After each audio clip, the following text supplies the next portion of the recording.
오늘은 제국주의 침략과 국민국가 건설 운동에서 유럽의 산업화 제국주의, 그 중에서도 국제 질서의 변화와 제국주의 열강의 식민지 분할에 대해서 배워보도록 하겠습니다. 교과서는 152쪽부터 157쪽이고 굉장히 중요한 단원이기 때문에 잘 따라오기 바랍니다. 먼저 제국주의에 대해서 배워보도록 하겠습니다. 제국주의가 왜 등장하게 됐는지부터 보도록 하겠습니다. 배경입니다. 산업혁명으로 인해서 자본주의가 고도로 발달하게 되죠. 하지만 이 자본주의는 여러 가지 문제점을 야기하기도 하였죠. 소수의 거대 기업과 은행이 경제를 지배하게 되고 경제를 좌우했던 이런 사람들이 정치에도 막대한 영향력을 발휘하게 됩니다. 우리나라에서도 소수의 재벌이 경제를 지배하게 되죠. 그래서 이 소수의 재벌들이 정치에도 막대한 영향력을 발휘하면서 여러 가지 정경유착, 정치와 경제가 유착된 사건이 발생하기도 하였죠. 그런 흐름으로 이해를 하면 좋을 것 같습니다. 그래서 이런 국가들은 경제적으로 여러 가지 물건을 만들어냈기 때문에 새로운 시장이 필요했는데요. 상품의 원료와 노동력을 값싸게 공급받으면서 자기 국가에서 공업 생산으로 인해서 넘쳐나게 된 상품을 수출하는 창구가 필요했습니다. 또한 국내에 남아도는 자본을 투자할 필요가 있었죠. 그래서 군사력과 경쟁력을 앞세워 경쟁적으로 아시아와 아프리카를 침략해 식민지로 만들기 위한 대외 팽창 정책이 추진되게 되는데 그러한 흐름을 제국주의라고 합니다. 제국주의의 가장 대표적인 국가는 영국이었어요. 영국은 섬나라로 굉장히 작은 국가죠. 섬나라의 사이즈에 비해 식민지 면적이 이만큼이나 넓습니다. 대단하죠? 그리고 러시아는 굉장히 큰 국가죠. 굉장히 큰 국가인데 그것보다 훨씬 더 많은 식민지를 가지고 있었습니다. 프랑스도 마찬가지고요. 독일 이런 모습. 네. 오히려 본국의 면적보다 식민지 면적이 더 큰 나라들이 이렇게 많았다는 걸 볼 수 있습니다. 이런 제국주의는 인종주의와 사회진화론이라는 두 가지 이론을 배경으로 하고 있는데요. 제국주의 사상가들, 그러니까 제국주의 국가들은 약소국을 침략해 식민지로 만들고 이를 정당하기 위한 이론이 반드시 필요했습니다. 그 이론으로서 두 가지가 바로 인종주의와 사회진화론이라고 볼 수 있는데요. 인종주의는 미개한 아시아 아프리카인을 문명화하기 위한 사명감이 드러난 이론을 말하는데 아시아 아프리카는 미개하니까 우리처럼 문명을 가지고 있는 국가들이 그 국가를 지배해서 계몽을 시켜야 된다라는 걸 인종주의라고 합니다. 정말 잘못된 사상이죠. 사회진화론도 마찬가지인데요. 인간사회나 국가에도 생존 경쟁이 존재하기 때문에 우수한 국가만이 생존하는 건 너무 당연하다. 그래서 아시아 아프리카입니다. 잘못 썼어요, 선생님이. 아프리카 민족들은 열등하기 때문에 이 우수하지 못한 국가들은 우수한 우리 국가의 지배를 받는 것이 당연하다라는 걸 강조했던 게 바로 사회진화론입니다. 요게 바로 제국주의의 상징 그림이라고 볼 수 있는데요. 이걸 그린 사람은 세실 로즈입니다. 영국의 제국주의자였는데요. 지금 밑에 보면 아프리카 대륙이에요. 맨 아래에 있는 남아프리카의 케이프타운, 이 위쪽에 있는 카이로를 연결해서 이 영국인이 이렇게 연결했다라는 걸 보여주는 그림인데요. 이런 그림을 통해서 영국 사람들이 아프리카에 대해서 어떻게 생각을 했는지 엿볼 수가 있습니다. 네, 제국주의는 사파가 굉장히 많아요.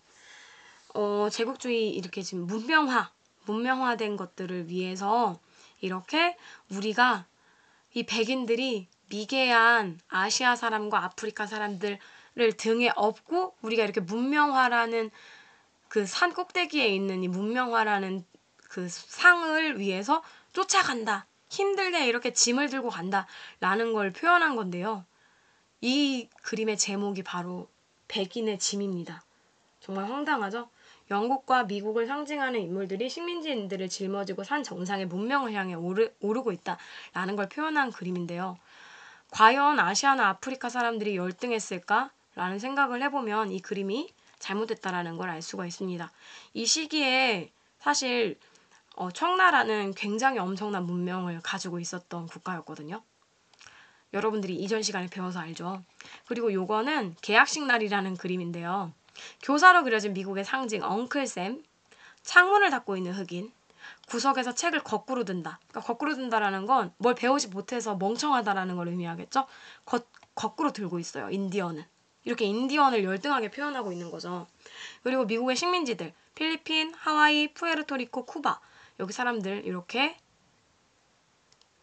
미국의 가르침을 듣고 있습니다. 그 다음 아예 중국인은 교실 입구에 들어오지도 못하고 있어요. 그리고 모범생으로 표현된 미국 연방의 각 주, 백인들로 표현이 되어 있죠. 네, 이 시기 유럽 사람들이 그리고 미국 사람들이 이 아시아와 아프리카를 어떻게 생각했는지를 보여주는 그림입니다. 제국주의 열강이 아프리카를 실제로 어떻게 분할했는지 보도록 하겠습니다. 리빙스턴이나 스탠리 등의 탐험가들에 의해서 아프리카 내륙 사정이 유럽에 전해지게 되고 이로 인해 유럽 열강이 앞다투어 아프리카로 진출해 자원과 시장을 차지하게 되는데요. 가장 대표적인 나라에는 영국과 프랑스가 있었습니다.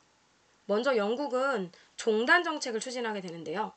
남아프리카의 케이프타운을 거점으로 북부지방에 있는 이집트를 보호국으로 삼아 남북으로 종단하는 정책, 남북으로 잇는 정책을 영국의 종단 정책이라고 하고요. 프랑스는 횡단 정책을 추진했는데요.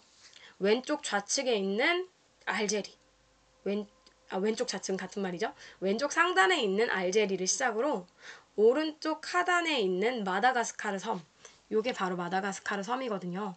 알제리는 여기 있습니다. 요렇게 약간 이렇게 좀 기울어진 모양이긴 하지만 이렇게 가로로 횡단한다고 해서 이를 횡단 정책, 프랑스의 횡단 정책이라고 합니다. 하지만 영국과 프랑스의 각각의 종단 정책과 횡단 정책이 충돌하는 사건이 발생하게 되는데 그게 바로 수단에서 일어난 파쇼다 사건입니다. 네, 여기서 충돌이 일어나게 되죠. 이후 독일, 이탈리아, 벨기에, 포르투갈 등도 아프리카를 침략하게 되고 20세기 초에는 라이베리아와 에티오피아를 제외한 아프리카 모든 지역이 유럽 열강의 식민지가 될 정도로 아프리카는 제국주의 열강에 의해서 분할되게 됩니다.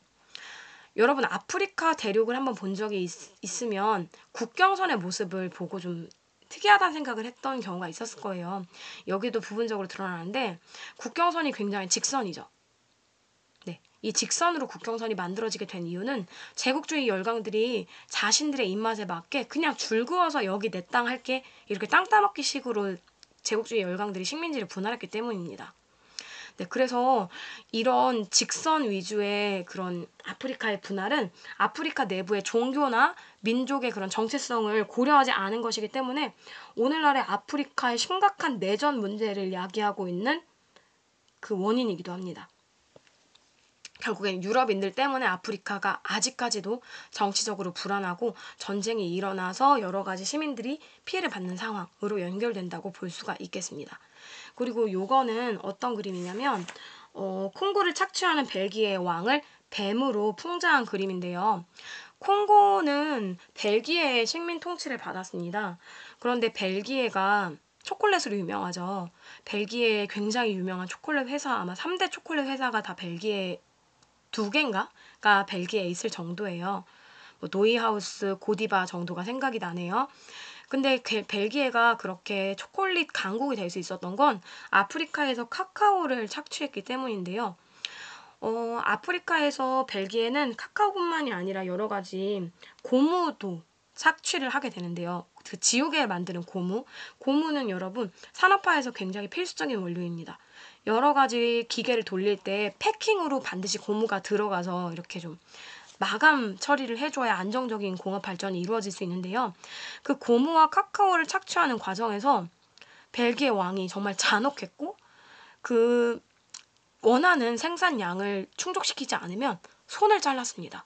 그래서 벨기에 콩고에 있는 사람들 중에는 아직도 손을 그 잘려 있는 모습 그런 가족 사진을 가지고 있는 사람들이 되게 많거든요. 그러니까 벨기에가 정말 콩고를 엄청나게 착취를 했는데 그 모습을 담은 그림이 바로 이 그림입니다. 벌거벗은 세계사 몇 회인지는 기억은 안 나지만 벌거벗은 세계사 한 편 중에 이 벨기에의 그런 지나친 그 통치, 착취 이런 내용을 담고 있는 편이 있기 때문에 한번 보면 좋을 것 같습니다. 네, 아시아와 태평양 지역도 제국주의 열강이 쟁탈 전에 들어가게 되는데요. 아시아는 인도부터 먼저 보면 영국이 프랑스를 몰아내고 인도를 지배하게 되고 프랑스는 동쪽으로 방향을 돌려서 인도차이나 반도를 식민지화합니다. 그리고 네덜란드는 인도네시아로 진출해서 네덜란드령 동인도를 건설하게 되고 이렇게 제국주의 열강은 이뿐만이 아니라 아편전쟁 이후에 중국을 경쟁적으로 침략해 반식민지화하게 됩니다. 그래서 중국은 이때 과일이 여러 조각으로 쪼개지는 상황이 나타났다고 해서 중국이 과분 상황에 처해 있다라는 용어를 많이 쓰게 되는데요. 뭐 어느 한 국가가 중국을 다 통치하게 된 건 아니지만 중국이 뭐 어느 지방은 독일 지방의 점령을 받게 되고 어느 지방은 일본의 점령을 받게 되는 등 진짜 여러 국가에 의해서 되게 너덜너덜해지게 되거든요. 그런 모습 나중에 배울 겁니다. 태평양은 영국의 오스트레일리아랑 뉴질랜드에서 자치령을 건설하게 되고 미국이 에스파냐와의 전쟁에서 승리하여서 괌, 필리핀을 차지하게 되고 하와이 제도를 병합하게 됩니다. 이게 바로 아시아와 태평양 지역을 쟁탈했던 그 제국주의 열강의 모습입니다. 프랑스인에게 부채질을 해주는 식민지인의 모습이죠. 네, 오늘은 여기까지 하겠습니다.